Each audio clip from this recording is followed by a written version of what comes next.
Jisu hap dengki eryong bakeru kum ki pukni kinyo pentem mai bor ka kamban tre klem kein kador to yeng menta piki samla jingit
Kim Don Show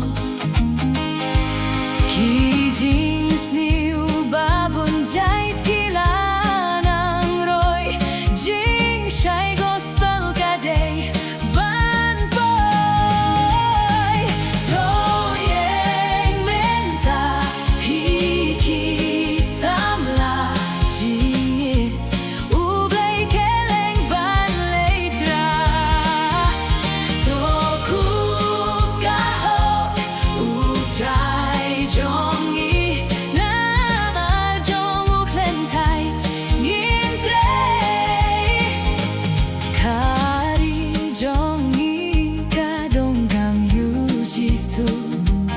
samla do yeng ban leit yatu